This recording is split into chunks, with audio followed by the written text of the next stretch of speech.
ꯃꯌꯥꯝ ꯈꯨꯔꯨꯝꯖꯔꯤ ꯉꯁꯤꯒꯤ ꯄꯨꯔꯛꯏꯕ ꯚꯤꯗꯤꯑꯣꯁꯤꯅ section 124 of IPC ꯀꯣ ꯃꯌꯥꯝꯅ ꯁꯦꯗꯤꯁꯟ ꯂꯣ ꯍꯥꯏꯔꯒꯁꯨ ꯍꯦꯟꯅ ꯈꯪꯅꯕꯁꯦ ꯑꯗ ꯍꯥꯏꯔꯤꯕ ꯁꯤꯒꯤ ꯁꯦꯗꯤꯁꯟ ꯂꯣꯁꯦ ꯁꯤꯒꯤ ꯃꯇꯥꯡꯗꯁꯨ ꯊꯥ 2-3ꯒꯤ ꯃꯃꯥꯡꯗ ꯄꯣꯛꯅꯐꯝꯗ ꯑꯩ ꯏꯁꯥꯃꯛꯅ ꯑꯥꯔꯇꯤꯀꯜ ꯑꯃꯁꯨ ꯏꯖꯈ꯭ꯔꯕꯅꯦꯕ ꯑꯗ ꯉꯁꯤ ꯑꯩꯅ ꯁꯤ ꯄꯨꯔꯛꯏꯁꯤꯒꯤ ꯃꯔꯝꯁꯦ ꯌꯥꯝ ꯇꯣꯏꯅ ꯍꯥꯏꯕꯗꯤ ꯍꯥꯏꯔꯤꯕ ꯁꯤꯒꯤ ꯄꯥꯔꯇꯤꯀꯨꯂꯔ ꯁꯦꯛꯁꯟꯁꯦ ꯌꯥꯝ ꯇꯣꯏꯅ ꯑꯣꯊꯣꯔꯤꯇꯤꯁꯤꯡꯁꯤꯅ ꯁꯤꯖꯤꯟꯅꯕꯒꯤ ꯃꯃꯤ ꯑꯃ ꯁꯨꯝ ꯇꯥꯔꯛꯄ ꯍꯥꯏꯇꯥꯔꯦ ꯑꯩꯈꯣꯏꯒꯤ ꯁꯨꯝ ꯑꯇꯣꯞꯄ ꯏꯟꯗꯤꯌꯥꯒꯤ ꯑꯇꯣꯞꯄ ꯃꯐꯝꯗ ꯅꯠꯇꯕꯤꯗ ꯃꯅꯤꯄꯨꯔ ꯈꯛꯇꯗ ꯍꯥꯏꯔꯤꯕ ꯁꯤꯒꯤ ꯂꯣꯁꯤꯅ ꯑꯩꯅ ꯈꯪꯕꯗ ꯃꯁꯤꯡ ꯌꯥꯝ ꯐꯅꯌꯥꯝ ꯄꯥꯟꯈ꯭ꯔꯦ ꯍꯥꯏꯅꯁꯨ ꯈꯜꯂꯦ ꯑꯗ ꯁꯤ ꯍꯥꯟꯅ ꯈꯪꯃꯤꯟꯅꯁꯦꯕ ꯑꯗ ꯁꯤ ꯈꯪꯗ꯭ꯔꯤꯉꯩꯒꯤ ꯃꯥꯡꯑꯣꯏꯅꯅ ꯑꯩꯅ ꯍꯟꯗꯛꯀꯤ ꯃꯅꯤꯄꯨꯔꯒꯤ ꯑꯣꯜꯂꯛꯏꯕ ꯄꯣꯂꯤꯇꯤꯀꯦꯜ ꯁꯤꯅꯥꯔꯤꯑꯣꯁꯤꯗ ꯑꯩꯅ ꯌꯥꯝ ꯅꯨꯡꯉꯥꯏꯖꯗꯕ ꯍꯥꯏꯔꯒꯗꯤ ꯑꯩꯈꯣꯏ ꯒꯣꯔꯃꯦꯟꯗ ꯇꯧꯔꯛꯏ ꯃꯌꯥꯝꯁꯦ ꯍꯥꯏꯕꯗꯤ ꯌꯥꯝꯅ ꯄꯣꯂꯤꯇꯤꯛꯁ ꯇꯧꯕꯗ ꯌꯥꯝ ꯊꯤꯅ ꯂꯦꯝꯖꯗꯕꯒꯤ ꯇꯥꯏꯞꯇ COVID-19ꯅ ꯑꯗꯨꯛꯀꯤ ꯃꯇꯤꯛ ꯋꯥꯔꯜꯁꯤꯗ ꯐꯔꯥ ꯍꯥꯏ ꯋꯥꯅꯔꯕ ꯃꯇꯝꯁꯤꯗ ꯃꯣꯏꯅ ꯁꯤꯗ ꯆꯧꯀ꯭ꯔꯤ ꯃꯨꯟꯅꯔꯒ ꯂꯩꯕꯁꯦ ꯀꯣ ꯁꯤ ꯌꯥꯝ ꯊꯤꯅ ꯇꯧꯍꯟꯅꯤꯡꯗꯦ ꯌꯥꯝ ꯊꯤꯅ ꯂꯦꯝꯗꯕ ꯌꯥꯝꯅ ꯄꯣꯂꯤꯇꯤꯛꯁ ꯌꯥꯝ ꯆꯣꯞꯅ ꯄꯣꯂꯤꯇꯤꯛꯁ ꯇꯧꯕ ꯍꯥꯏꯗꯣ ꯁꯤꯒꯨꯝꯕ ꯄꯣꯂꯤꯇꯤꯛꯁ ꯈꯨꯇꯧꯁꯤꯅ ꯌꯥꯝ ꯆꯣꯞꯅ ꯇꯧꯖꯕ ꯍꯥꯏꯁꯦ ꯍꯧꯖꯤꯛ ꯁꯤꯑꯦꯝꯁꯤꯅ ꯀꯌꯥꯝ ꯋꯥꯔꯝꯒꯅꯤ ꯌꯦꯡꯖꯦꯕ ꯒꯣꯔꯃꯦꯟꯁꯤ ꯀꯌꯥꯝ ꯋꯥꯔꯝꯗꯣꯏꯅꯣ ꯌꯦꯡꯖꯦꯕ ꯄ꯭ꯔꯖꯥꯒꯤꯕꯨ ꯈꯟꯒꯗ꯭ꯔꯥ ꯃꯣꯏ ꯃꯌꯥꯝꯁꯤꯒꯤꯕꯨ ꯈꯟꯒꯗ꯭ꯔꯥ ꯀꯥꯏꯗꯅꯕꯨ ꯍꯣꯠꯅꯒꯗ꯭ꯔꯥ ꯀꯣ ꯌꯥꯝꯅ ꯋꯥꯈ꯭ꯔꯕ ꯇꯥꯟꯖꯥ ꯑꯔꯨꯕ ꯗꯤꯁꯤꯖꯟ ꯂꯧꯔꯝꯗꯥꯏ ꯃꯇꯝꯁꯤꯗ ꯃꯣꯏꯅ ꯁꯨꯃꯥꯏꯅ ꯃꯨꯟꯅꯔ ꯂꯩꯗꯅ ꯑꯩꯈꯣꯏꯒꯤ ꯄ꯭ꯔꯖꯥꯗ ꯌꯥꯝꯅ ꯑꯋꯥꯕ ꯁꯤꯒꯤ ꯏꯐꯦꯛꯁꯦ ꯄ꯭ꯔꯖꯥꯅ ꯏꯐꯦꯛꯁꯦ ꯐꯪꯉꯦꯕ ꯁꯤ ꯀꯩꯅꯣ ꯏꯐꯦꯛꯁꯦ ꯀꯣ ꯑꯗꯨꯅ ꯁꯤꯒꯨꯝꯕ ꯌꯥꯔꯤꯉꯩ ꯇꯧꯍꯟꯅꯤꯡꯗꯦ ꯑꯗꯨꯒ ꯑꯩ ꯁꯤ ꯍꯥꯏꯔꯅꯁꯨ ꯑꯩꯈꯣꯏꯁꯨ ꯐꯥꯕ ꯂꯥꯛꯄꯗꯤ ꯌꯥꯔꯣꯏ ꯑꯗꯨꯒ ꯑꯃꯅ ꯀꯩꯅꯣꯅ MPSCꯒꯤ ꯁꯦꯀ꯭ꯔꯦꯇꯔꯤꯅ 2016ꯗ ꯀ꯭ꯋꯥꯁ ꯇꯧꯈꯤꯕꯗꯣ ꯍꯥꯏ ꯀꯣꯔꯠꯀꯤ ꯑꯣꯔꯗꯔ ꯃꯇꯨꯡ ꯏꯟꯅ ꯀ꯭ꯋꯥꯁ ꯇꯧꯈꯤꯕꯗꯣ ꯑꯣꯛꯇꯣꯕꯔ ꯅꯕꯦꯝꯕꯔꯗ ꯃꯦꯟꯁ ꯇꯧꯅꯕꯅ ꯑꯣꯔꯗꯔ ꯑꯃ ꯊꯣꯛꯈ꯭ꯔꯦ ꯑꯗꯨꯗ ꯑꯩꯅ ꯁꯤꯗꯁꯨ ꯑꯩꯅ ꯑꯃ ꯍꯪꯅꯤꯡꯉꯤꯁꯦ ꯇꯁꯦꯡꯅꯃꯛꯀꯤꯗꯤ ꯑꯦꯛꯖꯥꯝ ꯇꯧꯔꯒꯗꯤ ꯐꯩ ꯌꯥꯏ ꯑꯦꯛꯖꯥꯝ ꯑꯃꯨꯛ ꯍꯟꯕ ꯍꯥꯏꯗꯣ ꯌꯥꯝ ꯐꯩ ꯍꯥꯏꯕꯗꯤ ꯑꯗꯨꯕꯨ ꯐ ꯇꯥꯔꯒꯁꯨ ꯍꯟꯗꯛ ꯇꯧꯗꯣꯔꯤꯕ ꯑꯦꯛꯖꯥꯝꯁꯤꯅ ꯀꯗꯥꯏꯐꯥꯎꯕ ꯇ꯭ꯔꯥꯟꯁꯄꯦꯔꯦꯟꯁꯤ ꯑꯃ ꯂꯥꯛꯀꯗꯣꯏꯅꯣꯕ ꯍꯥꯏꯕꯗꯤ ꯍꯥꯟꯅ ꯇꯧꯈꯤꯕ ꯑꯣꯐꯦꯟꯁꯇꯨꯒꯤꯗꯃꯛꯇ ꯃꯣꯏ ꯄꯅꯤꯁꯃꯦꯟ ꯐꯪꯈ꯭ꯔꯕꯕ ꯀꯣ ꯑꯗꯒꯤ CBIꯗ ꯊꯤꯖꯤꯜꯂꯨꯅ ꯍꯥꯏꯈꯤꯕꯗꯨꯅ ꯀꯗꯥꯏꯗ ꯌꯧꯈ꯭ꯔꯕꯖꯥꯠꯅꯣ ꯑꯗꯨꯁꯨ ꯈꯪꯗ꯭ꯔꯦ ꯄꯥꯎꯅꯨꯡ ꯀꯩꯝꯇ ꯈꯪꯗ꯭ꯔꯦ ꯑꯗꯣ ꯈꯪꯗꯦ ꯇ꯭ꯔꯥꯟꯁꯄꯦꯔꯦꯟꯁꯤ ꯑꯃꯗꯤ ꯌꯥꯝ ꯎꯗꯕꯒꯤ ꯃꯃꯤ ꯑꯃꯗꯤ ꯇꯥꯏ ꯑꯗꯨꯕꯨ ꯁꯤꯅ ꯁꯤ ꯑꯣꯏꯈ꯭ꯔꯦ ꯑꯗꯨ ꯉꯁꯤ ꯚꯤꯗꯤꯑꯣꯗ ꯂꯥꯛꯑꯁꯦ ꯁꯦꯛꯁꯟ 124A ꯁꯤꯗꯤꯁꯟ ꯂꯣꯁꯦ ꯃꯥꯁꯦ ꯌꯥꯝꯅ ꯆꯝꯕ ꯋꯥꯍꯩ ꯑꯃꯅꯤꯅ ꯁꯦꯝꯕ ꯂꯣ ꯑꯃꯅꯦꯕ ꯑꯗꯨꯕꯨ ꯌꯥꯝꯅ ꯏꯟꯇꯔꯄ꯭ꯔꯤꯠ ꯇꯧꯕꯗꯤ ꯌꯥꯝ ꯌꯥꯕ ꯍꯥꯏꯇꯥꯔꯦꯀꯣ ꯌꯥꯝꯅ ꯀꯩ ꯍꯥꯏꯅꯤ ꯌꯥꯝꯅ ꯁꯕꯖꯦꯛꯇꯤꯞ ꯑꯣꯏꯕꯗꯣ ꯍꯦꯛꯇ ꯑꯗꯨꯝ ꯃꯤ ꯑꯃ ꯍꯦꯛꯇꯅ ꯑꯗꯨꯝ ꯏꯟꯇꯔꯄ꯭ꯔꯤꯠ ꯇꯧꯁꯟ ꯌꯥꯕ ꯂꯣ ꯑꯃ ꯑꯣꯏꯌꯦꯕ ꯃꯥꯁꯦ ꯃꯥꯒꯤ ꯍꯤꯁꯇ꯭ꯔꯤꯗ ꯃꯆꯦꯠ ꯑꯃꯇꯪ ꯍꯟꯖꯦꯕꯀꯣ ꯃꯥꯁꯦ 17th ꯁꯦꯟꯆꯨꯔꯤꯗ ꯕ꯭ꯔꯤꯇꯦꯟꯗ ꯃꯥꯁꯦ ꯏꯟꯇ꯭ꯔꯣꯗ꯭ꯌꯨꯁ ꯇꯧꯋꯦꯕ ꯀꯣ ꯑꯗ ꯇꯧꯔꯤꯁꯤ ꯃꯔꯝꯁꯦ ꯃꯣꯏꯅ ꯀꯩ ꯈꯟꯒꯦ ꯍꯥꯏ ꯃꯇꯝꯗ ꯑꯣꯡꯂꯤ ꯑꯩꯈꯣꯏꯒꯤ ꯒꯚꯔꯟꯃꯦꯟꯗ ꯐꯦꯚꯔ ꯇꯧꯕ ꯋꯥꯁꯦ ꯒꯚꯔꯟꯃꯦꯟꯗ ꯑꯣꯡꯂꯤ ꯒꯚꯔꯟꯃꯦꯟꯒꯤꯗꯃꯛꯇ ꯑꯣꯄꯤꯅꯤꯌꯟ ꯐꯖꯕ ꯄꯤꯔꯛꯄꯁꯤꯡꯁꯦ ꯁꯤ ꯈꯤꯇꯪ ꯊꯝꯒꯗꯕꯅꯤ ꯍꯥꯏꯅ ꯈꯜꯂꯦꯕ ꯃꯔꯝꯗꯤ ꯒꯚꯔꯟꯃꯦꯟꯒꯤ ꯑꯦꯒꯦꯟꯁ ꯅꯠꯇ꯭ꯔꯒꯅ ꯒꯚꯔꯟꯃꯦꯟꯒꯤ ꯐꯦꯚꯔ ꯑꯣꯏꯗꯕ ꯑꯣꯄꯤꯅꯤꯌꯟꯁꯤꯡꯁꯦ ꯁꯤ ꯍꯥꯏꯔꯛꯄ ꯃꯤꯁꯤꯡꯁꯦ ꯃꯣꯏꯅ ꯐꯥꯖꯤꯟꯕꯅꯦꯕ ꯀꯣ ꯁꯤ ꯐꯥꯖꯤꯜꯂꯦ ꯁꯤ ꯕ꯭ꯔꯤꯇꯦꯟꯗ ꯂꯩꯈ꯭ꯔꯦꯀꯣ ꯑꯗꯒꯤ ꯕ꯭ꯔꯤꯇꯦꯟꯗꯒꯤ ꯏꯟꯗꯤꯌꯥꯗ ꯆꯪꯉꯦ ꯏꯁ ꯏꯟꯗꯤꯌꯥ ꯀꯝꯄꯅꯤꯒ ꯆꯪꯁꯤꯜꯂꯛꯇꯅ ꯈꯣꯠꯇꯅ ꯇꯧꯔꯦ ꯆꯪꯉꯛꯄꯁꯤꯗ ꯃꯀꯧꯂꯦꯅ ꯅꯨꯄꯥ ꯑꯃ ꯂꯩꯔꯝꯃꯦ ꯀꯣ 1826 ꯁ꯭ꯋꯥꯏꯗ ꯑꯣꯏꯔꯝꯒꯅꯤ ꯃꯀꯧꯂꯦꯁꯦ ꯃꯥꯒꯤ ꯀꯃꯤꯇꯤꯗꯅꯁꯨꯅꯦ ꯃꯥꯅ ꯗ꯭ꯔꯥꯐ ꯇꯧꯔꯦꯕ ꯁꯤ ꯀꯩꯅꯣꯁꯦ ꯃꯥꯅ ꯗ꯭ꯔꯥꯐ ꯇꯧꯕꯁꯤꯗ ꯁꯤꯗꯦꯁꯟ ꯂꯣꯁꯦ ꯁꯤ ꯍꯥꯞꯆꯟꯅꯤꯡꯕꯒꯤ ꯗ꯭ꯔꯥꯐ ꯃꯆꯥ ꯑꯃ ꯌꯥꯎ ꯂꯩꯔꯝꯃꯦꯕ ꯑꯗꯨꯗ ꯀꯣ ꯑꯗꯒꯤ ꯍꯧꯔꯛꯑꯕꯅꯤꯀꯣ ꯃꯔꯝꯗꯤ ꯑꯗꯨꯒꯨꯝꯕ ꯃꯇꯝꯗꯨꯗ ꯐ꯭रीडम ꯁ꯭ꯇ꯭ꯔꯒꯜ ꯑꯗꯨꯛꯀꯤ ꯃꯇꯤꯛ ꯀꯜꯂꯦꯕ ꯐ꯭रीडम ꯁ꯭ꯇ꯭ꯔꯒꯜꯁꯦ ꯀꯟꯗꯅ ꯉꯁꯥꯏꯒꯤ ꯍꯧꯔꯛꯄꯅꯤꯅꯀꯣ ꯕ꯭ꯔꯤꯇꯤꯁꯈꯩꯁꯤꯅ ꯑꯗꯨꯝ ꯂꯩꯅꯤꯡꯕꯅꯤꯅ ꯏꯟꯗꯤꯌꯥꯁꯤꯗ ꯍꯥꯏꯗꯤ ꯃꯣꯏꯗꯤ ꯏꯟꯗꯤꯌꯥꯁꯤꯗꯒꯤ ꯃꯣꯏꯗꯤ ꯁꯨꯝꯕ ꯆꯥꯔꯛꯏꯕꯅꯤꯅꯀꯣ ꯅꯨꯡꯉꯥꯏꯕ ꯃꯣꯏꯗꯤ ꯁꯦꯟꯐꯨ ꯑꯃꯅꯦꯅ ꯈꯟꯖꯔꯛꯏꯕꯅꯤꯅ ꯃꯣꯏꯅ ꯑꯣꯄ꯭ꯔꯦꯁ ꯇꯧꯅꯕꯒꯤꯗꯃꯛꯇ ꯍꯦꯟꯅ ꯈꯨꯗꯣꯡꯆꯥꯕ ꯑꯃ ꯄꯤꯔꯤ ꯍꯥꯏꯕꯅ ꯈꯪꯕꯗꯒꯤ ꯃꯀꯧꯂꯦꯒꯤ ꯗ꯭ꯔꯥꯐ ꯇꯧꯕꯁꯤꯗ ꯁꯤꯗꯦꯁꯟ ꯂꯣꯁꯦ ꯌꯥꯎꯔꯒ ꯂꯩꯔꯝꯃꯦꯕ ꯗ꯭ꯔꯥꯐ ꯇꯧꯕ ꯈꯛꯇꯅꯤꯀꯣ ꯇꯁꯦꯡꯅꯃꯛꯀꯤꯗꯤ ꯆꯠꯅꯕꯗꯤ ꯍꯧꯗ꯭ꯔꯤ ꯑꯗꯨꯒ ꯋꯥꯍꯥꯕꯤ ꯃꯨꯞꯃꯦꯟ ꯍꯥꯏꯅ ꯏꯟꯗꯤꯌꯥꯗ ꯑꯃ ꯇꯧꯈꯤꯀꯣ ꯄꯠꯅꯥ ꯁ꯭ꯋꯥꯏ ꯖꯒꯥꯁꯤꯗ ꯍꯥꯏꯔꯤꯕꯁꯤꯒꯤ ꯋꯥꯍꯥꯕꯤ ꯃꯨꯞꯃꯦꯟꯁꯦ ꯋꯥꯍꯥꯕꯤ ꯃꯨꯞꯃꯦꯟꯁꯤꯗꯅꯦ 1860 ꯁ꯭ꯋꯥꯏꯗꯒꯤ ꯍꯧꯕ ꯃꯥꯜꯂꯦ ꯃꯥꯁꯦꯀꯣ ꯑꯗꯨꯒ 1870 ꯁ꯭ꯋꯥꯏꯁꯦ ꯁꯤꯗ ꯁꯤ ꯍꯦꯟꯗꯔꯛꯄꯁꯦ ꯁ꯭ꯋꯥꯏꯗ ꯃꯥꯁꯦ ꯄꯨꯔꯥ ꯁꯄ꯭ꯔꯦꯁ ꯇꯧꯁꯟꯈ꯭ꯔꯦꯕ ꯀꯣ ꯀꯃꯥꯏꯅ ꯁꯄ꯭ꯔꯦꯁ ꯇꯧꯒꯦ ꯍꯥꯏꯕ ꯃꯇꯝꯗꯅꯦ 1870ꯗ ꯏꯟꯗꯤꯌꯟ ꯄꯦꯅꯦꯜ ꯀꯣꯗꯁꯦ ꯑꯩꯈꯣꯏꯅ ꯍꯧꯖꯤꯛ ꯂꯩꯔꯤꯕ ꯏꯟꯗꯤꯌꯟ ꯄꯦꯅꯦꯜ ꯀꯣꯗꯁꯦ ꯊꯥꯏꯅ ꯕ꯭ꯔꯤꯇꯤꯁ ꯃꯇꯝꯗ ꯁꯦꯝꯃꯝꯕ ꯏꯟꯗꯤꯌꯟ ꯄꯦꯅꯦꯜ ꯀꯣꯗꯅꯤꯀꯣ ꯏꯟꯗꯤꯌꯥꯅ ꯅꯤꯡꯇꯝꯕ ꯐꯪꯉꯕ ꯃꯇꯨꯡꯗ ꯁꯦꯝꯕ ꯅꯠꯇꯦ ꯁꯤꯗꯤ ꯃꯃꯥꯡꯗ ꯂꯩꯖꯔꯝꯕ ꯉꯥꯛꯇꯅꯤ ꯉꯁꯤ ꯑꯩꯈꯣꯏꯅ ꯆꯠꯅꯔꯤꯕ ꯀꯟꯁꯇꯤꯇ꯭ꯌꯨꯁꯟꯁꯤꯁꯨ ꯃꯣꯏꯒꯤ ꯑꯗꯨꯒꯨꯝꯕ ꯂꯦꯒꯦꯁꯤ ꯑꯃ ꯌꯥꯎꯔꯒ ꯂꯥꯛꯄ ꯀꯟꯁꯇꯤꯇ꯭ꯌꯨꯁꯟꯅꯦ 1870ꯗ ꯀꯩꯅꯣꯁꯦ ꯁꯦꯛꯁꯟ 124ꯁꯦ ꯑꯩꯁꯦ ꯁꯤꯁꯦ ꯏꯟꯓꯜꯂꯦꯕ ꯑꯥꯏ ꯄꯤ ꯁꯤꯁꯤꯗꯀꯣ ꯏꯟꯓꯜꯂꯦ ꯑꯗꯨꯒ ꯁꯔꯄ꯭ꯔꯦꯁ ꯇꯧꯁꯟꯕ ꯍꯧꯈ꯭ꯔꯦꯕ ꯍꯥꯏꯕꯗꯤ ꯒꯚꯔꯟꯃꯦꯟꯒꯤ ꯑꯦꯒꯦꯟꯁ ꯋꯥ ꯉꯥꯡꯕꯁꯤꯡꯁꯦ ꯁꯤꯗ ꯑꯦꯒꯦꯟꯁ ꯇꯧꯈ꯭ꯔꯦꯕ ꯁꯤꯒꯤ ꯋꯥꯍꯥꯕꯤ ꯃꯨꯚꯃꯦꯟꯁꯦ ꯁꯤꯗ ꯃꯔꯨꯑꯣꯏꯅ ꯃꯨꯁꯂꯤꯝꯁꯤꯡꯁꯤꯅ ꯍꯥꯏꯔꯤꯁꯦ ꯕ꯭ꯔꯤꯇꯤꯁꯀꯤ ꯑꯦꯒꯦꯟꯁꯇꯅꯦꯕ ꯃꯣꯏ ꯂꯩꯔꯤꯁꯦ ꯖꯤꯍꯥꯗꯤꯅꯦꯕ ꯃꯣꯏꯁꯦ ꯑꯦꯒꯦꯟꯁ ꯗ ꯕ꯭ꯔꯤꯇꯤꯁ ꯍꯥꯏꯅꯀꯣ ꯕ꯭ꯔꯤꯇꯤꯁꯀꯤ ꯑꯦꯒꯦꯟꯁꯇꯁꯨ ꯑꯗꯨꯝ ꯂꯩꯕ ꯍꯥꯏꯇꯥꯔꯦ ꯑꯗꯨꯒ ꯍꯥꯏꯔꯤꯕꯁꯤꯒꯤ ꯁꯦꯛꯁꯟ 124A ꯃꯈꯥꯗꯅꯦ ꯏꯟꯗꯤꯌꯥꯒꯤ ꯐ꯭रीडम ꯁ꯭ꯇ꯭ꯔꯒꯜꯗ ꯐ꯭रीडम ꯐꯥꯏꯇꯔ ꯃꯌꯥꯝ ꯑꯃꯁꯨ ꯃꯥꯁꯦ ꯇ꯭ꯔꯥꯏꯌꯦꯜ ꯇꯧꯈ꯭ꯔꯦꯕ ꯏꯍꯥꯟ ꯍꯥꯟꯅ ꯇ꯭ꯔꯥꯏꯌꯦꯜ ꯇꯧꯈꯤꯕꯁꯦ 1898ꯇ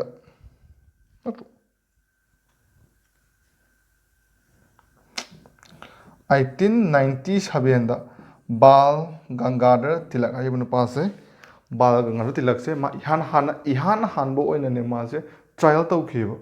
ꯃꯥꯗ ꯅꯠꯇꯦꯀꯣ ꯁꯨꯕꯥꯁ ꯆꯟꯗ꯭ꯔ ꯕꯣꯁ ꯑꯗꯒꯤ ꯖꯋꯥꯍꯔꯂꯥꯜ ꯅꯦꯍꯔꯨ ꯑꯗꯒꯤ ꯃꯍꯥꯠꯃꯥ ꯒꯥꯟꯙꯤ ꯃꯈꯣꯏ ꯃꯌꯥꯝꯁꯦ 124A ꯃꯈꯥꯗ ꯂꯣꯏ ꯇ꯭ꯔꯥꯏꯌꯦꯜ ꯇꯧꯈꯤꯕ ꯐ꯭रीडꯝ ꯐꯥꯏꯇꯔ ꯉꯥꯛꯇꯅꯦꯕ ꯑꯗꯨꯒ ꯍꯥꯏꯔꯤꯕꯁꯤꯒꯤ 124Aꯁꯦ ꯃꯍꯥꯠꯃꯥ ꯒꯥꯟꯙꯤꯅ ꯁꯨꯃꯥꯏꯅ ꯑꯃ ꯍꯥꯏꯔꯝꯃꯦꯕ Prince among the political section of IPC designed to suppress the liberty of the citizen. ꯀꯣ IPCꯗ ꯌꯥꯎꯔꯤꯕ ꯄꯣꯂꯤꯇꯤꯀꯦꯜ ꯁꯦꯛꯁꯟ ꯃꯌꯥꯝꯁꯤꯒꯤ ꯃꯥꯁꯦ ꯄ꯭ꯔꯤꯟꯁꯅꯦꯕ ꯃꯥꯁꯦ ꯀꯣ ꯍꯥꯏꯔꯤꯕꯁꯤꯒꯤ 124Aꯁꯦ ꯑꯗꯨ ꯀꯩꯗꯧꯅꯕ ꯂꯩꯕ ꯃꯥꯁꯦ ꯑꯩꯈꯣꯏꯒꯤ ꯃꯤꯑꯣꯏꯕꯒꯤ ꯑꯩꯈꯣꯏꯒꯤ ꯀꯩꯅꯣꯁꯦ ꯁꯤꯇꯤꯖꯦꯟꯒꯤ ꯂꯤꯕꯔꯇꯤꯁꯦ ꯁꯞꯄ꯭ꯔꯦꯁ ꯇꯧꯅꯕ ꯂꯩꯕꯅꯦꯅ ꯃꯥꯅ ꯐꯣꯡꯗꯣꯛꯑꯝꯃꯦꯕ ꯑꯗꯒꯤ ꯌꯦꯡꯉꯁꯤ ꯐꯔꯦ ꯏꯟꯗꯤꯄꯦꯟꯗꯦꯟꯁꯀꯤ ꯃꯃꯥꯡꯗ ꯂꯩꯔꯝꯕꯅꯦ ꯍꯥꯏꯔꯦ ꯌꯥꯔꯦ ꯀꯣ ꯁꯤꯒꯤ ꯂꯣꯁꯦ ꯏꯟꯗꯤꯄꯦꯟꯗꯦꯟꯁ ꯐꯪꯉꯦꯕ ꯏꯟꯗꯤꯄꯦꯟꯗꯦꯟꯁ ꯐꯪꯉꯕ ꯃꯇꯨꯡꯁꯤꯗ ꯃꯥꯁꯦ ꯔꯤꯄꯤꯜ ꯇꯧꯗꯦꯕ ꯍꯧꯖꯤꯛ ꯐꯥꯎ ꯌꯥꯎꯔꯒ ꯂꯩꯔꯤꯑꯕ ꯀꯣ ꯁꯤꯗ ꯋꯥꯍꯪ ꯑꯃꯁꯨ ꯍꯪꯕ ꯌꯥꯏꯗꯅ ꯁꯤꯗ ꯁꯤꯒꯤ ꯂꯣꯁꯤꯅ ꯐꯠꯇꯦ ꯍꯥꯏꯕꯁꯦ ꯂꯣꯏ ꯈꯪꯅꯔꯕꯅꯤ ꯑꯩꯈꯣꯏꯒꯤ ꯏꯟꯗꯤꯌꯥꯒꯤ ꯅꯤꯡꯇꯝꯕ ꯄꯨꯔꯛꯅꯕ ꯍꯣꯠꯅꯕꯗ ꯃꯥꯌꯣꯛ ꯌꯥꯈꯤꯕ ꯐ꯭रीडꯝ ꯐꯥꯏꯇꯔ ꯀꯌꯥ ꯑꯃꯁꯨ ꯇ꯭ꯔꯥꯏꯌꯦꯜ ꯇꯧꯈ꯭ꯔꯕꯅꯦꯕ ꯑꯗꯨꯒꯨꯝꯕ ꯐ꯭रीडꯝ ꯐꯥꯏꯇꯔꯗꯨꯅ ꯁꯦꯝꯕ ꯏꯟꯗꯤꯌꯥꯁꯦ ꯑꯗꯨꯃꯥꯏꯅ ꯍꯥꯏꯔꯁꯦ ꯑꯗꯨꯗꯨꯅ ꯉꯁꯤꯐꯥꯎꯗ ꯁꯤ ꯔꯤꯄꯤꯜ ꯇꯧꯕꯤꯔꯝꯗ꯭ꯔꯦꯕ ꯀꯣ ꯁꯤꯗ ꯀꯩꯒꯤꯅꯣ ꯑꯃ ꯀꯣꯏꯁꯟ ꯑꯃ ꯍꯪꯕ ꯌꯥꯔꯦꯀꯣ ꯑꯗꯒꯤ ꯁꯤꯁꯦ ꯑꯗꯨꯒ ꯌꯥꯝ ꯐꯖꯕ ꯑꯃꯅꯅꯦ ꯃꯥꯁꯦ ꯕ꯭ꯔꯤꯇꯤꯁꯅ ꯄꯨꯊꯣꯛꯑꯝꯕꯅꯦ ꯍꯥꯏꯗꯅꯀꯣ ꯑꯗꯨꯅ ꯕ꯭ꯔꯤꯇꯤꯁꯇꯗꯤꯅꯦ ꯍꯧꯖꯤꯛꯁꯦ ꯁꯤꯒꯤ ꯁꯤꯇꯦꯁꯟ ꯂꯣꯁꯦ ꯂꯧꯊꯣꯛꯈ꯭ꯔꯦꯕ ꯃꯣꯏꯗꯗꯤ ꯀꯣ ꯂꯧꯊꯣꯛꯈꯤꯕ ꯀꯨꯏꯔꯦ ꯃꯣꯏꯗꯗꯤ ꯁꯤꯁꯦ ꯉꯁꯥꯏꯒꯤ ꯐ꯭रीडम ꯑꯣꯐ ꯁ꯭ꯄꯤꯆ ꯁꯤꯇꯤꯖꯦꯟꯒꯤ ꯁꯤꯃꯥ ꯔꯥꯏꯠ ꯃꯠꯂꯦ ꯍꯥꯏꯗꯅ ꯃꯣꯏꯗꯤ ꯂꯧꯊꯣꯛꯈ꯭ꯔꯦꯕ ꯃꯣꯏꯗ ꯅꯠꯇꯦ ꯅ꯭ꯌꯨꯖꯤꯂꯦꯟ ꯂꯧꯊꯣꯛꯑꯦ ꯑꯗꯒꯤ ꯐ꯭ꯔꯥꯟꯁ ꯂꯧꯊꯣꯛꯑꯦ ꯀꯟꯇ꯭ꯔꯤ ꯑꯌꯥꯝꯕꯁꯤꯡꯁꯦ ꯑꯝꯇ ꯊꯝꯗ꯭ꯔꯦꯕ ꯑꯗꯨꯕꯨ ꯏꯟꯗꯤꯌꯥꯗꯗꯤ ꯊꯝꯃꯤꯕ ꯀꯣ ꯑꯗꯨꯒ ꯗ꯭ꯔꯥꯀꯣꯅꯤꯌꯥꯟ ꯂꯣꯅ ꯑꯩꯅ ꯅꯍꯥꯟ ꯃꯃꯥꯡꯗ ꯄꯟꯈꯤꯕꯗꯣ ꯃꯃꯥꯡꯗ ꯅꯦꯁꯅꯦꯜ ꯂꯣ ꯈꯔ ꯇꯝꯕꯗ ꯑꯩꯅ ꯗ꯭ꯔꯥꯀꯣꯅꯤꯌꯥꯟ ꯂꯣꯅ ꯑꯃ ꯍꯥꯏꯈꯤꯕꯗꯣ ꯑꯗꯨꯗꯒꯤ ꯁꯥꯊꯤꯕ ꯗ꯭ꯔꯥꯀꯣꯅꯤꯌꯥꯟ ꯂꯣꯅꯦꯕ ꯁꯤꯁꯦ ꯁꯤꯒꯤ ꯋꯥꯍꯩ ꯃꯇꯦꯛꯁꯦ ꯁꯦꯛꯁꯟ 124A ꯍꯥꯏꯔꯤꯁꯦ ꯀꯔꯤꯒꯨꯝꯕ ꯆꯤꯟꯅ ꯍꯥꯏꯕ ꯅꯠꯇ꯭ꯔꯒꯅ ꯌꯦꯛꯄ ꯅꯠꯇ꯭ꯔꯒꯅ ꯑꯩꯈꯣꯏꯒꯤ ꯏꯕꯁꯤꯅ ꯒꯚꯔꯟꯃꯦꯟꯠꯅ ꯁꯦꯝꯕ ꯂꯣꯁꯦ ꯁꯤꯒꯤ ꯑꯦꯒꯦꯟꯁ ꯏꯔꯛ ꯇꯥꯔꯒꯗꯤ ꯅꯪꯁꯦ 124A ꯃꯈꯥꯗ ꯐꯥꯅꯤ ꯍꯥꯏꯕꯅꯦꯕ ꯀꯣ ꯑꯗꯨꯗꯤ ꯌꯥꯝꯅ ꯏꯟꯇꯔꯄ꯭ꯔꯤꯠ ꯇꯧꯕ ꯌꯥꯝ ꯊꯤꯅ ꯌꯥꯔꯦꯕ ꯁꯤꯒꯤ ꯃꯇꯦꯛꯁꯤꯗ ꯏꯟꯇꯔꯄ꯭ꯔꯤꯠ ꯄꯩꯒꯤ ꯇꯧꯕ ꯌꯥꯏꯑꯕ ꯀꯣ ꯑꯗꯨꯅ ꯌꯥꯝ ꯐꯖꯕ ꯄꯣꯠꯅꯦ ꯁꯤꯁꯦ ꯌꯥꯝꯅꯁꯨ ꯀꯥꯟꯅꯩ ꯑꯃꯔꯣꯝꯗ ꯍꯥꯏꯔꯒꯗꯤꯀꯣ ꯃꯥꯒꯤ ꯁꯥꯏꯠ ꯑꯅꯤ ꯂꯩ ꯍꯥꯏꯇꯥꯔꯦ ꯗꯥꯔꯛ ꯐꯦꯁ ꯑꯃꯒ ꯕ꯭ꯔꯥꯏꯠ ꯐꯦꯁ ꯑꯃꯒ ꯂꯩ ꯍꯥꯏꯇꯥꯔꯦ ꯑꯗꯨꯒ ꯃꯥꯁꯦ ꯀꯌꯥꯝ ꯁꯥꯊꯤꯒꯦꯗꯀꯣ ꯃꯥꯁꯦ ꯑꯩꯈꯣꯏꯒꯤ ꯂꯣ ꯑꯦꯟꯐꯣꯔꯁꯤꯡ ꯍꯥꯏꯇꯥꯔꯦ ꯃꯥꯁꯦ ꯍꯦꯛꯇ ꯃꯤ ꯑꯃꯗ ꯍꯦꯛꯇ ꯐꯥꯕ ꯌꯥꯗꯦꯕꯀꯣ ꯂꯣ ꯑꯦꯟꯐꯣꯔꯁꯤꯡ ꯑꯣꯊꯣꯔꯤꯇꯤꯁꯤꯡꯁꯦ ꯃꯈꯣꯏꯅꯅꯦ ꯃꯥꯁꯦ ꯆꯂꯥꯏꯕ ꯄꯣꯠꯇꯣ ꯃꯣꯏꯁꯦ ꯃꯊꯥ ꯁꯥꯏꯌꯦꯕ ꯌꯥꯝ ꯐꯖꯕ ꯑꯦꯛꯅꯤ ꯑꯗꯨꯕꯨ ꯂꯣ ꯑꯦꯟꯐꯣꯔꯁꯤꯡ ꯑꯣꯏꯔꯤꯕ ꯑꯣꯊꯣꯔꯤꯇꯤꯁꯤꯡꯁꯤꯅꯅꯦ ꯐꯖꯅ ꯅꯤꯌꯣꯝ ꯆꯨꯝꯅ ꯇꯧꯔꯛꯇ꯭ꯔꯒꯗꯤꯅꯦ ꯁꯤꯒꯤ ꯃꯔꯝꯗꯅꯦ ꯀꯩꯅꯣꯁꯦ ꯑꯩꯈꯣꯏꯒꯤ ꯐꯠꯇꯕ ꯃꯌꯥꯝ ꯑꯃ ꯇꯧꯕ ꯌꯥꯔꯤꯕ ꯁꯤꯗꯀꯣ ꯃꯔꯨꯑꯣꯏꯅ ꯃꯥꯁꯦ ꯑꯩꯈꯣꯏꯒꯤ ꯄꯣꯂꯤꯇꯤꯀꯦꯜ ꯕꯣꯁꯀꯤ ꯃꯈꯥꯗꯅꯦ ꯍꯥꯏꯗꯤ ꯄꯣꯂꯤꯇꯤꯀꯦꯜ ꯕꯣꯁꯀꯤ ꯃꯈꯥꯗ ꯃꯥꯁꯦ ꯄꯣꯂꯤꯇꯤꯀꯦꯜ ꯕꯣꯁꯀꯤ ꯑꯄꯥꯝꯕ ꯃꯥꯏꯀꯩ ꯃꯇꯨꯡ ꯏꯟꯅ ꯍꯨꯝꯕ ꯌꯥꯕꯒꯤ ꯃꯑꯣꯡ ꯑꯃ ꯁꯤꯗ ꯎꯔꯛꯀꯅꯦꯕ ꯎꯁꯨ ꯎꯏꯗꯅ ꯍꯧꯖꯤꯛꯁꯨ ꯑꯗꯨꯝ ꯎꯔꯛꯀꯅꯤ ꯍꯥꯏꯗꯅ ꯎꯔꯛꯀꯅꯦꯕ ꯑꯗ ꯁꯤꯅ ꯃꯔꯝ ꯑꯣꯏꯔꯒ ꯀꯦꯁ ꯃꯌꯥꯝ ꯑꯃ ꯇꯧꯔꯦ ꯏꯟꯗꯤꯌꯥꯗꯀꯣ ꯃꯔꯨꯑꯣꯏꯅ ꯄꯜꯂꯕꯗ Brij Bhushan versus state of Delhi ꯑꯗꯒꯤ ꯔꯃꯦꯁ ꯊꯄꯔ ꯚꯔꯁꯦꯁ ꯁ꯭ꯇꯦꯠ ꯑꯣꯐ ꯃꯗ꯭ꯔꯥꯁ ꯁꯤꯗ ꯀꯩ ꯍꯥꯏꯒꯦ ꯍꯥꯏꯕ ꯃꯇꯝꯗꯅꯦ ꯁꯤꯗ ꯁꯨꯄ꯭ꯔꯤꯝ ꯀꯣꯔꯠꯅ ꯏꯟꯇꯔꯄ꯭ꯔꯤꯠ ꯇꯧꯁꯜꯂꯦꯕ ꯍꯥꯏꯔꯤꯕꯁꯤꯒꯤ ꯀꯣꯔꯠꯁꯤꯗ ꯍꯥꯏꯔꯤꯕꯁꯤꯒꯤ ꯀꯦꯁꯁꯤꯗ ꯁꯨꯄ꯭ꯔꯤꯝ ꯀꯣꯔꯠꯅ ꯏꯟꯇꯔꯄ꯭ꯔꯤꯠ ꯇꯧꯁꯜꯂꯦꯕ ꯀꯃꯥꯏꯅ ꯇꯧꯒꯦ ꯍꯥꯏꯕ ꯃꯇꯝꯗ ꯀꯔꯤꯒꯨꯝꯕ ꯂꯣ ꯑꯃꯅꯦ ꯑꯩꯈꯣꯏꯒꯤ ꯀꯩꯅꯣꯁꯦ ꯄꯕ꯭ꯂꯤꯛ ꯑꯣꯔꯗꯔꯁꯦ ꯗꯤꯁꯇꯔꯕ ꯇꯧꯋꯦ ꯍꯥꯏꯗꯅꯅꯦ ꯀꯔꯤꯒꯨꯝꯕ ꯂꯣ ꯑꯃꯅ ꯍꯥꯏꯔꯤꯕ ꯁ꯭ꯄꯤꯆꯁꯦ ꯃꯥꯒꯤ ꯄꯤꯔꯝꯃꯤꯕ ꯃꯥꯒꯤ ꯔꯥꯏꯠ ꯇꯨ ꯁ꯭ꯄꯤꯆꯁꯦ ꯁꯤꯁꯦ ꯔꯦꯁꯇ꯭ꯔꯤꯛ ꯇꯧ ꯇꯥꯔꯒꯗꯤꯅꯦ ꯑꯗꯨꯒꯨꯝꯕ ꯂꯣꯗꯣ ꯑꯟꯀꯟꯁꯇꯤꯇ꯭ꯌꯨꯁꯅꯦꯜ ꯑꯣꯏꯌꯦꯅ ꯍꯥꯏꯕꯅꯦꯕ ꯀꯣ ꯍꯥꯏꯕꯗꯤ ꯀꯩꯅꯣꯁꯦ ꯄꯥꯔꯇꯤꯀꯨꯂꯔ ꯂꯣ ꯑꯃ ꯂꯩꯔꯦꯀꯣ ꯂꯣ ꯑꯁꯤꯅ ꯄꯕ꯭ꯂꯤꯛ ꯑꯣꯔꯗꯔꯒꯤ ꯃꯤꯡꯗꯀꯣ ꯄꯕ꯭ꯂꯤꯛ ꯑꯣꯔꯗꯔꯁꯨ ꯗꯤꯁꯇꯔꯕ ꯇꯧꯔꯛꯀꯅꯤ ꯍꯥꯏꯗꯨꯅ ꯉꯁꯥꯏꯒꯤ ꯃꯉꯣꯟꯗ ꯉꯁꯥꯏꯒꯤ ꯁꯤꯇꯤꯖꯟꯗ ꯄꯤꯔꯤꯕ ꯐ꯭रीडम ꯑꯣꯐ ꯁ꯭ꯄꯤꯆꯇꯣ ꯑꯗꯨꯗꯨꯕꯨ ꯔꯦꯁꯇ꯭ꯔꯤꯛ ꯇꯧꯔꯛ ꯇꯥꯔꯒꯗꯤ ꯑꯗꯨꯒꯨꯝꯕ ꯂꯣꯗꯣ ꯑꯟꯀꯟꯁꯇꯤꯇ꯭ꯌꯨꯁꯅꯦꯜ ꯑꯣꯏꯔꯛꯀꯅꯤꯅ ꯍꯥꯏꯕꯅꯦꯕ ꯑꯗꯨꯅ ꯃꯔꯝ ꯑꯣꯏꯔꯒ ꯏꯟꯗꯤꯌꯥꯒꯤ ꯏꯍꯥꯟ ꯍꯥꯟꯕ ꯑꯦꯃꯦꯟꯃꯦꯟꯁꯦ ꯐꯥꯔꯁ ꯑꯦꯃꯦꯟꯃꯦꯟ ꯑꯦꯛꯁꯦ ꯁꯤꯗ ꯑꯦꯃꯦꯟ ꯇꯧꯔꯦꯕ ꯍꯥꯏꯔꯤꯕꯁꯤꯒꯤ ꯐꯥꯔꯁ ꯑꯦꯃꯦꯟꯃꯦꯟ ꯑꯦꯛꯁꯦ ꯌꯥꯝ ꯗꯔꯀꯥꯔ ꯑꯣꯏ ꯑꯦꯛꯖꯥꯝꯒꯤ ꯄꯔꯁꯄꯦꯛꯇꯤꯞꯇꯁꯨ ꯑꯦꯅꯤ ꯑꯦꯃꯦꯟꯃꯦꯟ ꯇꯧꯔꯛꯄꯁꯦ ꯃꯔꯨꯑꯣꯏꯅ ꯁꯤꯗ ꯑꯦꯃꯦꯟ ꯇꯧꯔꯤꯁꯦ ꯐꯟꯗꯥꯃꯦꯟꯇꯦꯜ ꯔꯥꯏꯠ ꯑꯃ ꯑꯦꯃꯦꯟ ꯇꯧꯔꯦ ꯗ꯭ꯌꯨꯇꯤ ꯇꯧꯋꯦ ꯑꯗꯒꯤ ꯏꯟꯗꯤꯌꯥꯟ ꯀꯩꯅꯣꯒꯤ ꯁꯦꯗꯨꯜ 9ꯗ ꯂꯦꯟ ꯀꯩꯅꯣꯁꯦ ꯂꯦꯟ ꯔꯤꯐꯣर्ꯝꯒꯤꯗꯣ ꯑꯗꯨ ꯁꯤꯗ ꯍꯥꯞꯆꯤꯜꯂꯛꯄꯅꯦꯕ ꯃꯔꯨꯑꯣꯏꯅ ꯁꯤꯒꯤ ꯁꯨꯄ꯭रीम कोर्ट के जस्ट सुप्रीम कोर्ट के राय वर्डिक्ट की मतुंग इना आर्टिकल 1 से फर्स्ट अमेंडमेंट एक्ट से कॉन्स्टिट्यूशन अमेंडमेंट पास तौर है अब आर्टिकल 19 से आर्टिकल 19 नहान क्या है फ्रीडम ऑफ स्पीच से राइट टू फ्रीडम दो आर्टिकल 19 की क्लोज 2 से सीधा माना वही खरा चेंज लाहलेबा सीधा कमाइना undermining the security of state हाइबजे सीजे लौथोगा in the interest of public order ना हापसलेबो को हाइबदि 19 ngana right to freedom je restrict to ya haidana kamana restrict to ya gai taragadi reasonable oiba kano ma pi taragadi khoi gi right to freedom je curtail to ya haibdo adu curtail to gi reasonable oiba 9(2) da yauri do adu ne in the interest of public order hairi je go hairi aina ngani haidana sung ngam be de haibne public order तो correct तारगदी को public order तो कागदब नत्रगना public त क्याव सम थोकदब ओइ तारगदी आइना ngang वादो cartel तो thumb या हाइबनेबो सिनसु लोइद्रे 1962 दा हारिबा सिगी 1962 गी सिगी कनो से केस से यामना मरु ओइ हौजिक फौदा ngarang na han दसु ngana हजिक सुप्रीम कोर्ट ता अमा पेंडिंग द लेरि कनो से सुप्रीम कोर्ट ना पिरक वर्डिक्ट से सिदैदा क्रिटिसाइज तौबसे अमा ngसागी जज एडवोकेट सिना क्रिटिसाइज तौर बाय तारे अदा अमा न कंटेम ऑफ कोर्ट से मागी केस ता हजि से कन्ना सुप्रीम कोर्ट ता जस्ट अहुमना फम बेंच अमना वर्डिक्ट पिदिंग ngaga लेरि अरुण जस्टिस अरुण मिश्रा ना माना लुसिंगागा पिगदबा राइने ngasi hengi da sunमुके पिरानि अदु माइन तौदना Kedarnath Singh versus state of Bihar 1962 जे सी याम थिना इंपोर्टेंट ओए बसी केस है सी केस ने हजिक हजिसु 124 की केस है अखोना कइगम हेक चलगा केस सुप्रीम कोर्ट नत्रगना हाई कोर्ट मर येनरे खलाजे बको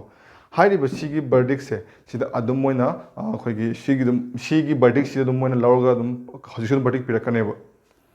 सी act involving intention or tendency to create disorder or disturbance of law and order incitement of violence सिदा मो हाइसे कईगुम एक अमा को सुप्रीम कोर्ट सिदा हाइसे को कईगुम ए तोदोरि एक से हाइबदि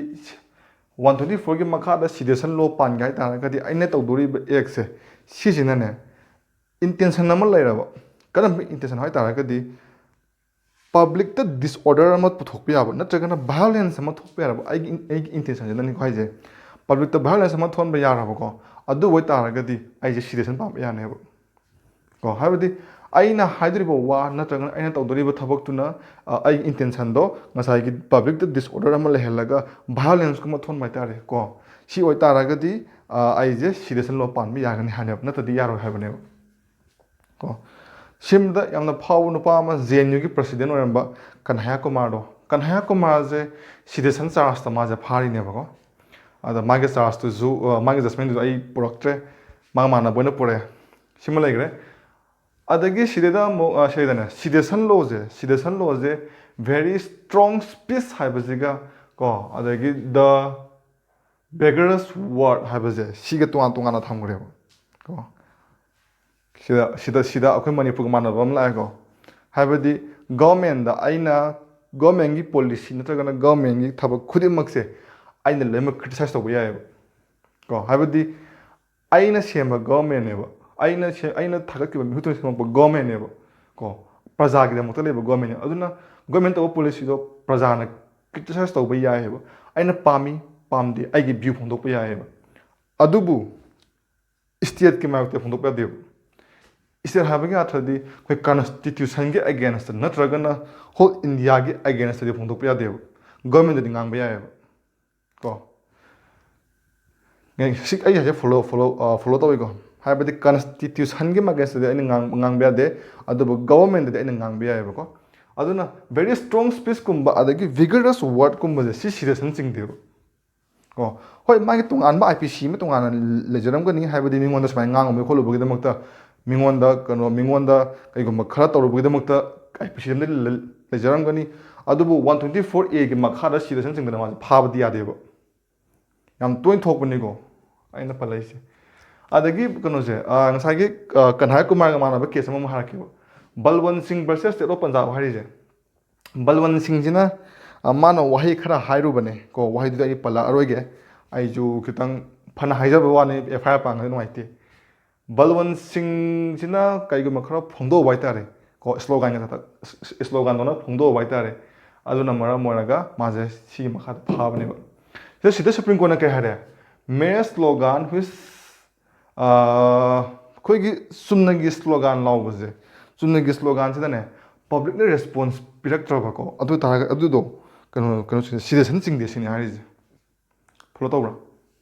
ꯍꯥꯏꯕꯗꯤ ꯑꯩꯅ ꯂꯥꯎꯔꯤꯕ ꯁ꯭ꯂꯣꯒꯥꯟꯁꯦ ꯄꯕ꯭ꯂꯤꯛꯅ ꯏꯟꯕꯤꯔꯛꯇ꯭ꯔꯦꯕ ꯀꯣ ꯄꯕ꯭ꯂꯤꯛꯅ ꯐꯣꯂꯣ ꯇꯧꯔꯛꯇ꯭ꯔꯦꯕ ꯑꯗꯨ ꯑꯣꯏꯇꯥꯔꯒꯗꯤ ꯑꯩꯅ ꯇꯧꯔꯤꯁꯦ ꯆꯤꯡꯗ꯭ꯔꯦꯕ ꯑꯩꯈꯣꯏꯒꯤ ꯁꯤꯗꯦꯁꯟ ꯂꯣ ꯆꯤꯡꯕ ꯌꯥꯗꯦꯕ ꯑꯗꯣ ꯁꯤ ꯀꯦꯁꯇꯁꯨ ꯂꯣꯏꯗ꯭ꯔꯤ ꯁꯤꯗ ꯕꯤꯍꯥꯔꯒꯤ ꯍꯥꯏ ꯀꯣꯔꯠꯅ ꯕꯤꯍꯥꯔꯒꯤ ꯍꯥꯏ ꯀꯣꯔꯠꯅ ꯑꯃꯁꯨ ꯍꯥꯏꯈꯤ ꯄꯕ꯭ꯂꯤꯛꯅ ꯔꯦꯁꯄꯣꯟꯁ ꯄꯤꯔꯛ ꯇꯥꯔꯒꯁꯨ ꯑꯗꯨꯒꯨꯝꯕ ꯁ꯭ꯂꯣꯒꯥꯟꯗꯣ ꯁꯤꯗꯦꯁꯟ ꯆꯤꯡꯕ ꯌꯥꯔꯣꯏꯅ ꯍꯥꯏꯌꯦꯕ ꯑꯣ ꯑꯗꯨꯒꯤꯗꯨꯗꯤ ꯌꯥꯝꯅ ꯏꯟꯇꯔꯄ꯭ꯔꯤꯠ ꯌꯥꯝꯅ ꯆꯪꯈ꯭ꯔꯦ ꯑꯗꯨꯗꯤ ꯍꯌꯦꯡ ꯃꯣꯏꯒꯤ ꯖꯨꯗꯤꯁꯤꯌꯔꯤꯒꯨꯝꯕꯗꯒꯤ ꯂꯥꯛꯆꯔꯁꯅꯤ ꯑꯗꯣ ꯍꯧꯖꯤꯛ ꯑꯩꯈꯣꯏꯅ ꯈꯪꯕ ꯌꯥꯕꯐꯥꯎꯗꯤ ꯁꯤꯗ ꯑꯌꯥꯝꯕ ꯂꯣꯏꯅꯃꯛ ꯍꯥꯏꯔꯦ ꯃꯥꯏ ꯕꯦꯛꯒ꯭ꯔꯥꯎꯟ ꯃꯥꯏ ꯍꯤꯁꯇ꯭ꯔꯤ ꯍꯥꯏꯔꯦ ꯕꯦꯛꯒ꯭ꯔꯥꯎꯟ ꯍꯥꯏꯔꯦ ꯐꯥꯕ ꯌꯥꯕ ꯌꯥꯗꯕ ꯍꯥꯏꯔꯦ ꯑꯗꯨꯒ ꯁꯤꯃ ꯂꯣꯏꯔꯦ 124A ꯁꯦ ꯑꯗꯨꯒ ꯃꯊꯪꯒꯤ ꯂꯦꯁꯟꯁꯦ ꯇꯧꯒꯦ ꯈꯜꯂꯦ ꯁꯨꯄ꯭ꯔꯤꯝ ꯀꯣꯔꯠꯅꯁꯨ ꯍꯥꯟꯅ ꯑꯃꯨꯛ ꯕꯔꯗꯤꯛ ꯑꯃꯨꯛ ꯄꯤꯈ꯭ꯔꯦꯗꯅ ꯑꯩꯈꯣꯏꯒꯤ